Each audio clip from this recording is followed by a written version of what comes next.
राधे कृष्ण आप सभी को। ज्येष्ठ पूर्णिमा, जी हाँ, ज्येष्ठ पूर्णिमा और भगवान जगन्नाथ पड़ने वाले हैं बीमार। क्या आप जानते हैं कि हर साल की ज्येष्ठ पूर्णिमा को जगन्नाथपुरी के भगवान बीमार हो जाते हैं? ये कैसे होता है, क्यों होता है, इसके पीछे की कथा क्या है? जब भगवान बीमार होते हैं तो वहाँ कैसे भगवान का ध्यान रखा जाता है, सब कुछ बताऊंगी आपको आज की इस वीडियो में। हिंदू धर्म में पूर्णिमा तिथि का विशेष महत्व होता है और ज्येष्ठ पूर्णिमा तो बहुत ही विशेष होती है। ज्येष्ठ पूर्णिमा के दिन ओडिशा में स्थित जगन्नाथपुरी में भगवान जगन्नाथ की स्नान यात्रा का महोत्सव मनाया जाता है, जिसमें भगवान जगन्नाथ, बलराम और सुभद्रा जी के काष्ठ विग्रहों को स्नान के लिए मंदिर से बाहर लाया जाता है। इस यात्रा को पहांडी कहा जाता है। श्री विग्रहों को मंदिर से बाहर लाने के बाद उन्हें सूती परिधान धारण करवाकर उन्हें फूलों के आसन पर विराजमान किया जाता है। पुष्प आसन पर विराजमान करने के बाद भगवान जगन्नाथ को 108 स्वर्ण पात्रों द्वारा कुएं के चंदन मिश्रित शीतल जल से स्नान कराया जाता है। शास्त्र अनुसार कथा है कि भगवान जगन्नाथ ने स्वयं महाराज को मंदिर के सम्मुख एक वट वृक्ष के नीचे एक कुआं खुदवाकर उसके शीतल जल से अपना स्नान कराने का आदेश दिया था। इस स्नान के बाद 15 दिनों तक किसी को भी उनके दर्शन करने की आज्ञा नहीं होती है। इस जेठ की भीषण गर्मी में शीतल जल से स्नान करने के कारण भगवान जगन्नाथ को बुखार आ जाता है और वो अस्वस्थ हो जाते हैं। शास्त्रों के अनुसार भगवान जगन्नाथ के अस्वस्थ होने की उनकी इस लीला को ज्वर लीला कहा जाता है। इस अवधि में केवल उनके जो निजी सेवक होते हैं, जिन्हें दैत्यगण कहा जाता है, वो ही उनके एकांतवास में प्रवेश कर सकते हैं। 15 दिनों की इस अवधि को अनवसर कहा जाता है। अनवसर के इस काल में भगवान जगन्नाथ को उनके स्वस्थ होने के लिए जड़ी बूटी, खिचड़ी, दलिया और फलों के रस का भोग लगाया जाता है। अनवसर काल यानी कि जब ये 15 दिन बीत जाते हैं, उसके बाद भगवान जगन्नाथ पूरी तरह से स्वस्थ हो जाते हैं और अपने भक्तों से मिलने के लिए रथ पर सवार होकर निकलते हैं, जिसे सुप्रसिद्ध रथ यात्रा कहा जाता है ना भगवान की कितनी सुंदर लीला। लेकिन ऐसा होता क्यों है? आखिर क्यों भगवान हर साल इस तरह से बीमार पड़ जाते हैं? ज़रूर इसके पीछे कोई ना कोई कथा होगी। जी हाँ, इसके पीछे एक बहुत ही सुंदर कथा है जो मैं आपको अब सुनाने वाली हूँ। बड़े भाव के साथ इस कथा को सुनिएगा। भगवान के भक्तों की जो भी कथा होती है उसे बड़े भाव के साथ सुना कीजिए, तभी उस कथा का पूरा आनंद आपको मिल पाएगा। इस कथा के अनुसार उड़ीसा प्रांत में जगन्नाथपुरी में एक भक्त माधवदास जी अकेले रहते थे। संसार से इनका कोई लेना देना नहीं था। अकेले बैठे बैठे भजन किया करते थे। नित्य प्रति श्री जगन्नाथ प्रभु के दर्शन करते थे और उन्हीं को अपना सखा मानते थे। वो प्रभु के साथ खेलते भी थे। प्रभु उनके साथ अनेक प्रकार की लीलाएं किया करते थे। प्रभु इनको चोरी करना भी सिखाते थे। आपको याद होगा ना, हमने भक्त माधवदास जी की एक कथा पहले भी सुनी थी, जिसमें भगवान ने माधवदास जी को कटहल चोरी करना सिखाया था। अगर आपने जगन्नाथ जी की और भी कथाएं अभी तक नहीं सुनी हैं तो डिस्क्रिप्शन बॉक्स में जाकर लिंक पर क्लिक कीजिए। उस लिंक को क्लिक करके आपको जगन्नाथपुरी के सभी रहस्यों की वीडियोस मिल जाएंगी। वापस कथा पे आती हूँ। भक्त माधवदास जी अपनी मस्ती में मग्न रहते थे।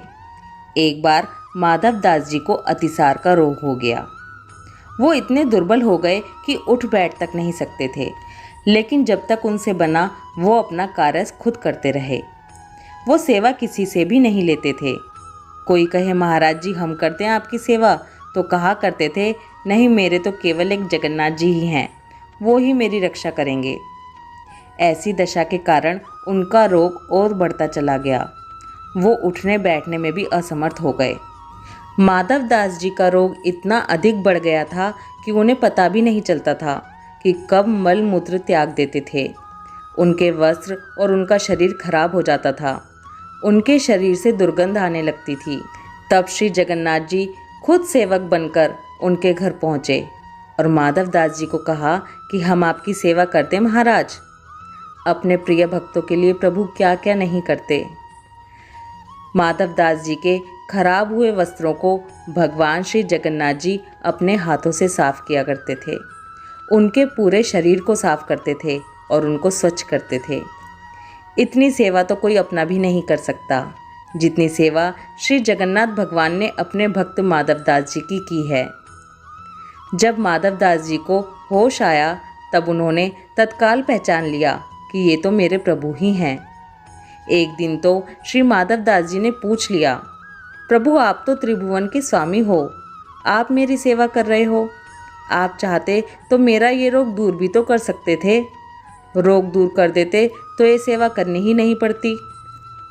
इस पर ठाकुर जी ने कहा, देखो माधव, मुझसे भक्तों का कष्ट सहा नहीं जाता, इसी कारण तुम्हारी सेवा मैंने स्वयं की। लेकिन जो प्रारब्ध होता है, जो भाग्य में होता है, उसे तो भोगना ही पड़ता है। अगर आप उसको काटोगे नहीं तो इस जन्म में नहीं, पर उसको भोगने के लिए फिर आपको अगला जन्म लेना ही पड़ेगा। और मैं नहीं चाहता कि मेरे भक्त को फिर से प्रारब्ध के कारण अगला जन्म दुख भोगने के लिए लेना पड़े। इसलिए मैंने स्वयं तुम्हारी सेवा की। लेकिन अगर फिर भी तुम कह रहे हो तो भक्त की बात तो मैं टाल भी नहीं सकता। भक्तों के सहायक बनकर प्रभु उनको प्रारब्ध के दुखों से, कष्टों से बड़ी सरलता से पार कर देते हैं। अब तुम्हारे प्रारब्ध में ये 15 दिन का रोग और बचा है, इसलिए अब 15 दिन का रोग तू मुझे दे दे। 15 दिन का वो रोग जगन्नाथ प्रभु ने माधव दास जी से ले लिया। इसीलिए आज भी जगन्नाथ भगवान रोगी होते हैं। ये कोई कहानी नहीं है, ये पूर्ण रूप से प्रमाणिक सत्य है। ज्येष्ठ पूर्णिमा के दिन से अगले 15 दिनों तक जगन्नाथ भगवान बीमार रहते हैं। 15 दिन के लिए मंदिर के पट बंद कर दिए जाते हैं और उनकी रसोई भी बंद कर दी जाती है। 15 दिनों तक जगन्नाथ भगवान को अलग अलग प्रकार के काढ़ों का भोग लगाया जाता है, जिससे वो जल्दी से जल्दी ठीक हो जाएं। इन दिनों में भगवान को 56 भोग नहीं खिलाया जाता। उसकी जगह इन 15 दिनों में भगवान को काढ़ों का भोग लगाया जाता है।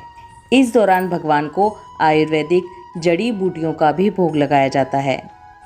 जगन्नाथ धाम मंदिर में तो भगवान की बीमारी की जांच करने के लिए वैद्य भी आते हैं। काढ़े के अलावा फलों का रस भी भगवान को दिया जाता है और दूसरी तरफ भगवान को शीतल लेप भी लगाया जाता है।